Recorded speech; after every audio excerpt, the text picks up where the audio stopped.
Hi everyone, my name is Jonathan and today I'll be teaching you how to close high ticket sales. Now, if you are new to my channel, welcome. This channel is all about helping entrepreneurs to scale up their business. If you are part of my community, it's always good to see you back. So let's dive into today's topic right now. So I'm going to share with you this 9-step system to actually turn your strategy sessions into high ticket paying clients. All right, so you just need to follow this framework step by step and you are able to close any sales, right? You are able to actually make your clients, make your prospects into high paying clients. All right, so let's look at today's topic right away. Now, step one, very, very crucial, is that you want to actually build up rapport. All right, so some of the questions that you can ask your client is, where are you calling from? How are you doing today? How's the weather? All right, so basically this takes about maximum 2 to 3 minutes. What you want to do is that you want to actually build up rapport. All right, let the client feel comfortable. All right. Now, step 2 is very, very important, which is pre-framing the call and taking charge. Now, I realize that there are some salespeople when they actually jump into a call with a prospect and the prospect keep going on and on and on. I'm not sure whether you have been into this kind of scenario, right, where the client just keep going on and there is like no conclusion of the whole call. All right, so step 2 is very important. Something that I always like to do is always to pre-frame the call. Let them know what is the agenda of the call. All right, so for example, you can say, hey, I need to ask you some questions about the business today and see how we can add value. Is that okay? All right, or you can also ask questions like, for example, hey, the purpose of today's call is to interview you to see if you are the right fit for this program, all right, or for this product. All right, so these are basically ways where you actually set the agenda up front so that when the audience listen to you, right, they will know immediately, okay, now this call is to talk about this topic. All right, and we don't waste time. Now, the step 3, right, is to also understand the motivation. All right, basically when people jump into a call, basically they are already having a pain or problem. So what you want to do is that you want to find out what motivates them to jump into a call. All right, if they don't have any pain and problem, they will not jump into a call with you. Right, there is an underlying problem that they are facing, right, that you need to actually find out more. Okay, so once you understand the pain and problem, it will be very easy for you to close the sales. All right, when they jump into a call with you, the sale is more or less 50% close. All right, you just need to actually discover what is their pain and problem, show them the solution, and you are able to actually close the sale that you are looking for. All right, so for example, you can ask them, hey, what motivates you to jump into this call with me today? All right, what you want to do is to become like a doctor. Okay, you want to become like a doctor. You want to actually ask them questions. All right, listen to your customers, ask them questions and listen to your customers, and let your customer actually share with you what are their pain and problem, and you actually give them a solution. Okay, what you don't want to do is to be like a salesman where you keep going on and pushing your products without finding what is their motivation. Okay, so this is very, very critical. Now, step 4 is to identify their pain and their problem. Okay, find out what are some of the challenges that they are facing. All right, you can ask questions like, tell me a little bit more about your life, what you do, right? What are you achieving right now? What are some of the results? What's your biggest problem? So on and so forth. Okay, what you want to do is to find out their pain and problem. And sometimes when they share their pain and problem, it might not be the exact pain and problem. All right, so you need to dig deeper.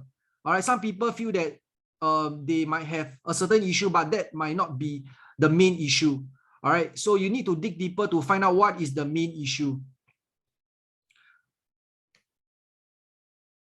Okay, so key points to remember that you must thoroughly understand and keep asking questions until you understand. All right, your prospect wouldn't be on a call with you unless there are some pain. All right, the problem is always worse than what they think. All right, so you need to actually gain trust as soon as possible.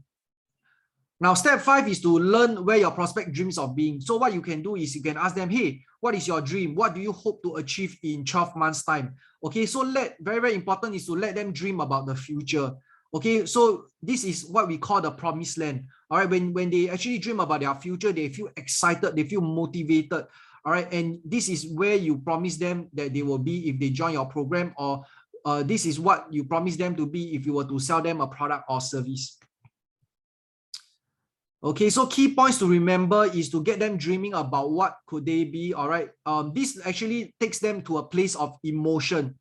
All right, so if this done properly, right, you are no longer selling them a service, but you are providing them their dream life.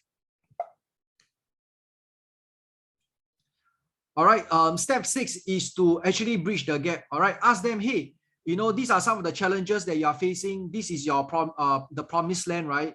But what is actually stopping you from achieving your dreams? All right, ask them these questions so that you can get to know them much better. Now, step 7 is what we call the money stage. So always ask them questions like, for example, if we are able to actually help you to achieve your dreams or the desired outcome, how much are you comfortable to invest in yourself? Okay. Always make sure that they actually let you know the budget, all right, before you tell them the price. Okay, so once you understand the budget, right, what you can do is that you can ask them, for example, if the price is at $5,000 and they tell you that they have a budget of $2,000, what you can tell them is that, hey, unfortunately, our price is at $5,000. Okay, you share with me that you have a budget of $2,000. If I'm able to actually help you to achieve this desired outcome or this promised land, all right, bring you to this promised land, would you be comfortable investing in the 5,000, for example? Okay. And step 8 will be moving to the close. All right. So let's say if they are willing, they say, okay, 5,000 is something that I'm comfortable. Then you can share with them more about what you have. Okay. And ask them how committed are they? How committed are them in making sure that this will be a success for you? So you want to move them to a close. You want to make sure that they are 100% committed, right, into your program or your products or services. And of course, last but not least, step 9 is basically to sign the deal. All right. So basically, if you are on a Zoom call, what you want to do is that you want to get the deal done during the Zoom call. All right. You don't want them to talk to really consider about it and drag the whole sale and all that. What you want to do is to close it on the spot over Zoom. Okay. Let's say if they say, hey, I need to think about it, or let's say if they want to say I need to discuss with my partner or my spouse, ask them for a commitment, right? What you can do is either you can collect a deposit, all right, or what you can do is that you can ask them when they can get back to you. Okay, so for example, what I like to do is to always offer bonus. I say that, hey, if you want to enjoy this bonus, all right, what you can do is you can place a deposit and you can go and think about it. All right, and give me a timeline where you can come back to us whether it's a yes or no. All right, so that we can actually move on from there. Okay, some of the common objections are where people talk about, let me think about it. What you can do is that you can actually pre-frame this actually upfront. So at the start of the call, right, you can tell them that, hey, basically at the end of the call, there are 3 things that you could say to me. The first thing that you could say to me is, for example, I would like you to actually help me with this, all right, solve this problem.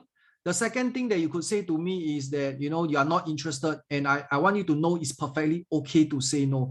Now, the third thing that you could say to me, but I don't want you to say to me, is let me think about it. Because most of the time when people tell me they want to think about it, they are 100% not committed and they're actually saying no. So I just want you to know it's perfectly okay to say no if you feel that this program or this product is not suitable for you. Would that be okay? And most of the time people will say okay. So what you want to do is that if you have a lot of this kind of objections, you want to actually put this up front, right? So that people can actually pre-frame it, right? Let's say if they want to think about it, that's fine, collect a deposit so that they can get the bonus. All right. And when you collect a deposit, right, you can also have a certain level of commitment.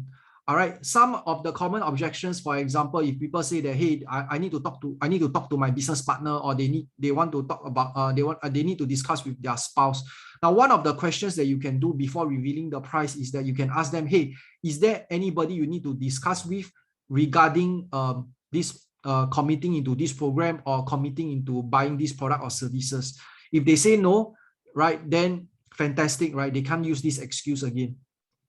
All right, so you want to make sure that the whole sales process must be very comfortable, but at the same time, you are firm and not pushy. Okay. So anything but a yes or no, right? So basically what you want to do is like what I share with you, you must always create a reason for people to buy now. Let them know why they need to buy now. What create a certain level of urgency. Okay, so I hope that you guys enjoy this video. I hope that you guys learn something from this video, and I'll see you guys in the next video.